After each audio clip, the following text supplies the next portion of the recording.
Buttery steak bites and mashed potatoes. I'm going to be using Dano's Outlaw Butter Steak Seasoning.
Chicken bacon ranch loaded fried potato skins with Dano's ranch seasoning.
If you want a potato side that's low effort yet tastes like a lot of effort went into it, make this chunky potato bake. Peel and cut up yellow potatoes into quarters and boil until they're knife tender. Drain the potatoes, add them back to the pot, close it with the lid, and shake the pot to rough up the edges. Transfer to a baking dish, then combine melted butter with garlic powder, salt, white pepper, and pecorino romano. Pour the butter mixture on top. You can use a brush to spread it out a bit, then bake it in the oven for about 30 minutes until it's golden and crispy. Garnish with fresh chives and it's ready to enjoy. The moment it gets cold outside, all I can think about is shepherd's pie, so let's make some. Get some ground beef in a pan, season with salt and pepper, and break that up into little pieces. Add in onions, grated carrots, minced garlic, tomato paste, flour, soy sauce, ketchup, and white vinegar. Pour in water, add rosemary, thyme, and allspice. Let this simmer covered on a medium heat for about 10 minutes, then add in frozen peas and cook for 5 more minutes. For the mashed potatoes, boil some potatoes until they're knife tender, then mash them up. Add in melted butter, heavy cream, pecorino romano, dried parsley, garlic powder, and egg yolks. Whip that all together until it's nice and smooth, and then just assemble in an oven-safe baking dish, starting with a layer of the beef on the bottom and the creamy potato gets piped on top. Use a fork to create these crackled edges, which helps it get crispy. Top with black pepper, more pecorino romano, bake for about 20 minutes, and enjoy.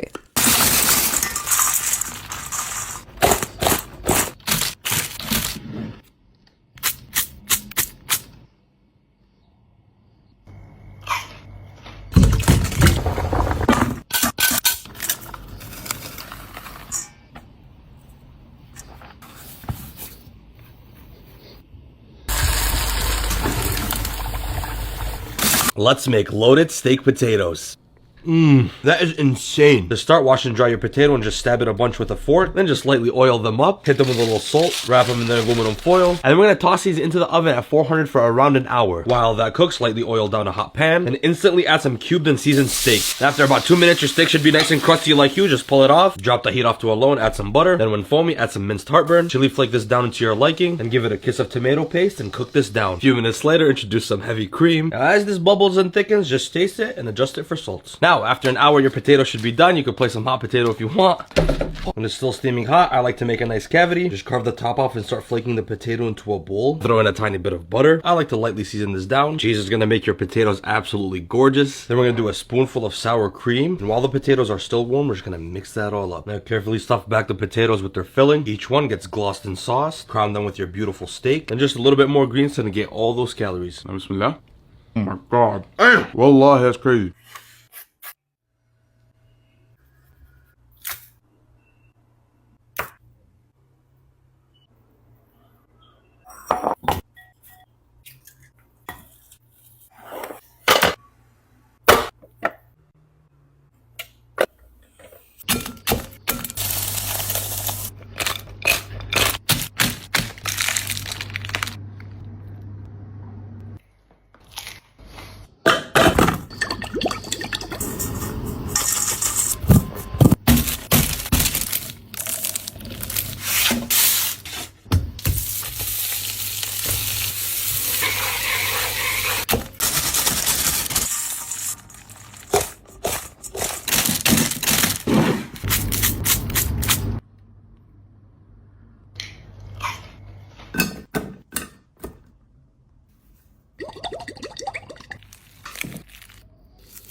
Yo, this cheesesteak loaded potato bowl was hands down one of my favorite things I've ever made. It's easy, simple, delicious, packed with protein, perfect for a post-workout meal, lunch, or dinner. Highly recommend giving this one a try. First things first, we're gonna dice up our potatoes and get those in a large bowl. Hit them with olive oil and the seasonings. The full details are in the caption. Give them a good toss onto a baking sheet.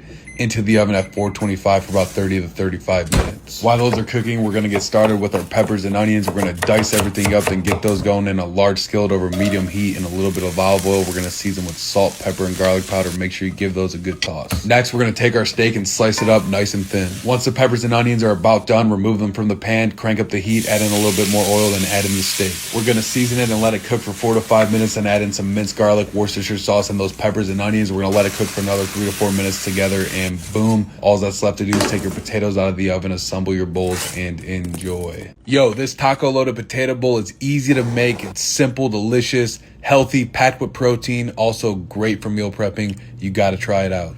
Bro, it's fucking delicious. First, we're gonna put together a quick pico. The full details are in the caption. Once done, place that in the fridge. Next, we're gonna make a homemade guacamole. Again, full details are in the caption. Once done, place that in the fridge as well. Next, we're gonna take our potatoes and dice them up, then add them to a large bowl. Hit them with olive oil and your taco seasoning of choice. Give them a good mix. Then we're gonna add those to a baking sheet into the oven at 425 for about 30 to 35 minutes. While the potatoes are cooking, we're gonna make our ground beef, medium-high heat, a little bit of oil, break up the ground beef, add some of that taco seasoning, adjust accordingly, a little bit of water to moisten it up, and boom, take the potatoes out, let them cool, assemble your bowls, and enjoy. Yo, we are back with another loaded potato recipe. Here we have smoked shredded beef, cheese, sauteed peppers and onions, fresh guac, and a creamy white garlic sauce. Absolutely insanely delicious, packed to the gills with flavor. You gotta give these a try. So fucking good. For the beef, we're using chuck roast, hot sauce as the binder. Make sure you season them heavy on all sides. Then we're gonna get them on the smoker at 250 and let them roll till they hit an internal temp around 165. From there, we'll get them into a pan, top them with butter and a drizzle of honey. Also adding in some beef broth. We're gonna cover that nice and tight and get it back on the smoker at 275 until they reach around 203 internal and are probe tender. Now we're gonna let the beef rest and get working on everything else, starting with the potatoes. Dice those up, add them to a bowl, olive oil, seasonings. The full details are in the caption. We're gonna let those roast at 425 until they're golden brown and crispy. Next, we're gonna saute those peppers and onions. We're going over medium-high heat, seasoning with salt, pepper, and garlic powder, keeping it simple. Let them cook till they look like this. Making a simple guac here, it's pretty straightforward. The full details are in the caption. Once done, place that in the fridge till you're ready to eat. For the sauce, the full details are in the caption as well. This stuff took it to the next level. It would honestly be good on anything, just blend till smooth and set aside. Finally, it's time for my favorite part, which is shredding up that beef. It came out perfect, super tender, pulls right apart, shreds like butter. All that's left to do is take out those potatoes, plate everything up, and enjoy.